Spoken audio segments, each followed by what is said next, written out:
What's up, YouTube? This is Big Mike, and in this video, I want to talk about Carmelo Anthony. First of all, I want to give a shout out to Ticket TV for a live stream he did earlier today when he was talking about Carmelo Anthony and how the media is very, very unfair in their overall coverage of him, and how no team should sign him, and whatever, and you know. He was 100% correct in that video. And one thing that really bothers me in this situation is they're talking about Carmelo Anthony as if somehow he's a bum. He never was shit. He's the wrong type of player, and this is what I don't like about the situation. Now, first of all, I'll be the first to admit that in some of my old videos, I was really hard on him, man. Like it was one video I did where, you know, I I I, I kind of disliked the fact that Carmelo chose to stay in New York when he could have been to a situation where he was on a better contending team. But in hindsight, you know, Carmelo Anthony might have liked the area he lived in, man. He might like the situation he was playing in New York, and maybe he thought that the Knicks could acquire players to come play with him, you know. So in hindsight, some of my old videos, I think I was a little bit too hard on Carmelo Anthony, and I'm looking at the fact that sometimes you can come across as being like a Carmelo Anthony hater or whatever, which I'm not really am, man. I think in some of the old videos I was way too hard on Carmelo. But the fact remains, though, that Carmelo Anthony is an all-time great player, and he's a Hall of Famer. And anybody that talks about him as if he's not a Hall of Famer doesn't know what the fuck they're talking about, because he's a first ballot Hall of Famer. And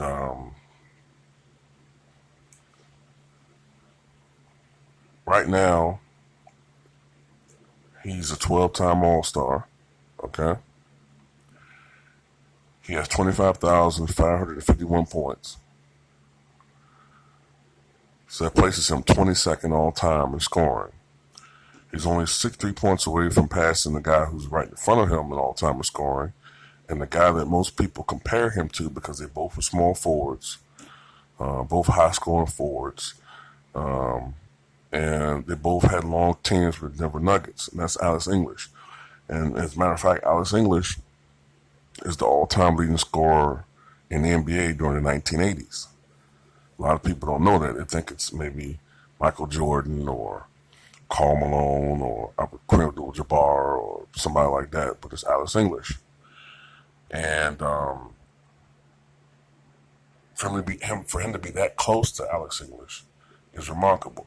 Another thing too, a lot of these guys that are ahead of Carmelo Anthony all time in scoring have played in a lot more games than he did, including Alex English. Alex English played in a lot more games, as well as other people I remember on the list: Tim Duncan, okay, Kevin Garnett, John Havlicek, all right, Elvin Hayes. A lot of these guys played in a lot more games than Carmelo Anthony to get to where they were.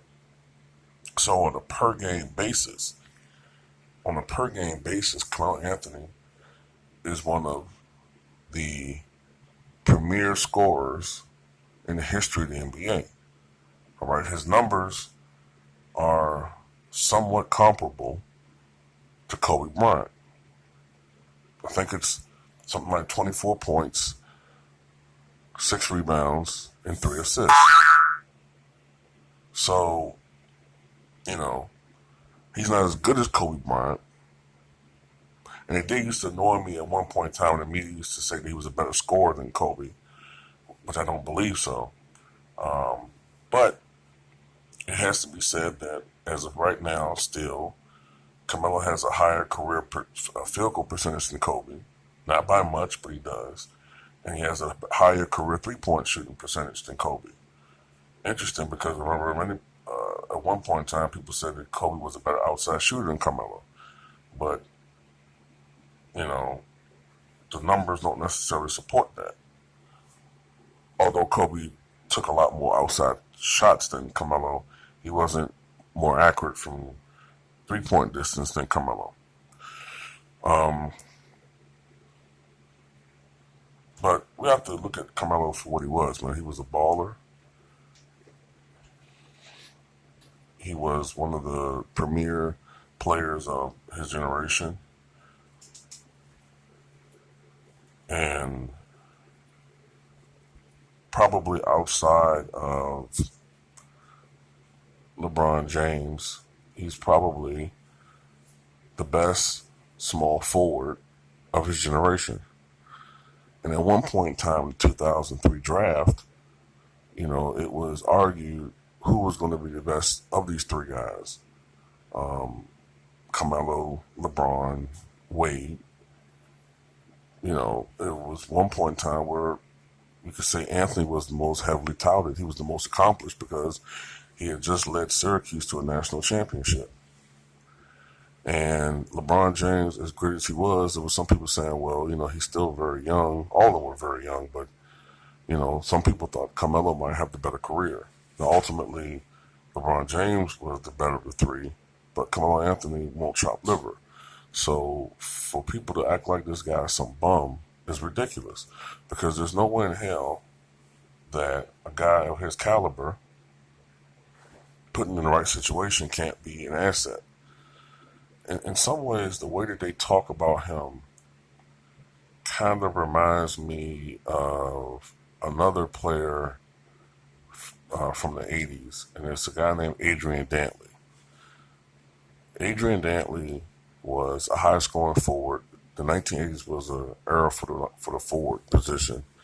But Adrian Dantley played for the Utah Jazz, and he led the NBA in scoring twice. I think it was 1981 and 1984. And he was known as a forward who got to the foul line a lot. In some ways, you could even say he was a mixture of Carmelo and James Harden, though he wasn't a three-point shooter. And he was entertaining to watch, but there was the perception that he was interested more in his numbers. He didn't play defense, and he didn't necessarily make his teammates better or his teams better.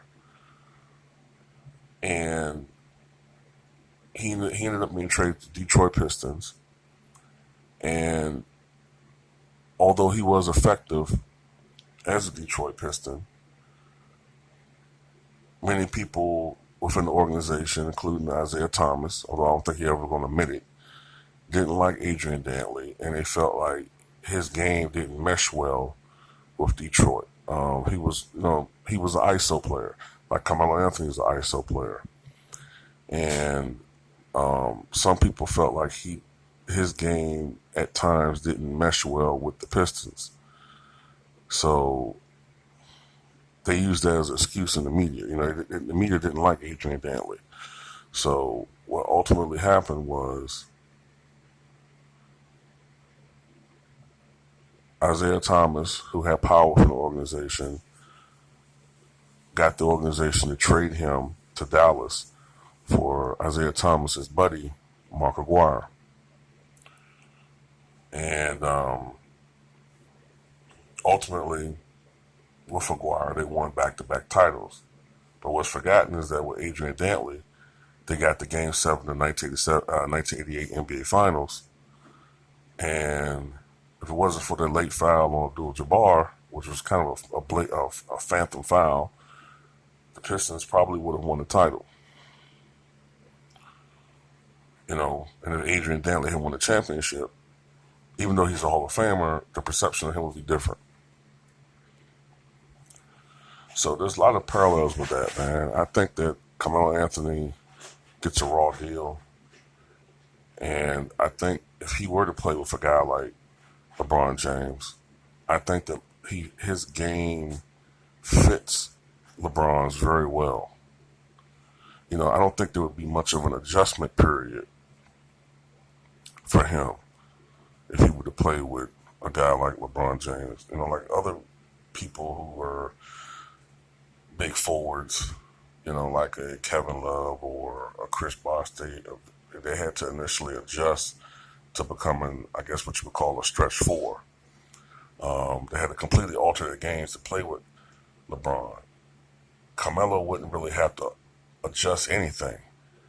The only thing is that Carmelo is used to being a guy with the ball in his hands, and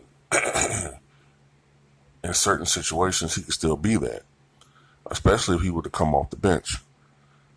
And I think at this stage of his career, he can respect a guy like LeBron James, as accomplished as he is. He could respect LeBron James enough in a situation enough to even adjust to a bench role. And I think if he was to embrace that, he would be a hell of an asset to the Los Angeles Lakers organization. So for anybody to sit there and say that, he's a bum and all that, these people are ridiculous. They don't know what the hell they're talking about. And that's just me, I also think media relations has a lot to do with how the media perceives you. Now, I'm not 100% sure as how he treats media, but I do know that if you don't kiss these guys' asses, most of the time you don't get favorable treatment. Barry Bonds, for example. Barry Bonds is, in my opinion, at the very least, the greatest offensive player in the history of Major League Baseball. The only guys that I put in his caliber are Babe Ruth and Ted Williams. All right? And you know that Babe Ruth didn't play in the integrated league. And, the only thing that holds Ted back is that he missed years due to war service. But Barry Bonds was not beloved by the media. And I think it's interesting how right after Barry Bonds broke Hank Aaron's home run record, he was immediately silently banned from baseball. Nobody would sign this guy. What sense does that make? A guy that was still putting up 280, 28 home runs, 90 RBI at his age would be an asset to anybody. No, especially the Yankees. A left-handed hitter who could do that didn't make any sense. But he was pretty much banned from baseball. So media relations have a lot to do with this as well, man. And it's sad. But Carmelo Anthony is an all-time great. And hopefully he will get an opportunity to play again. He's not that old, and that's all I got to say about that.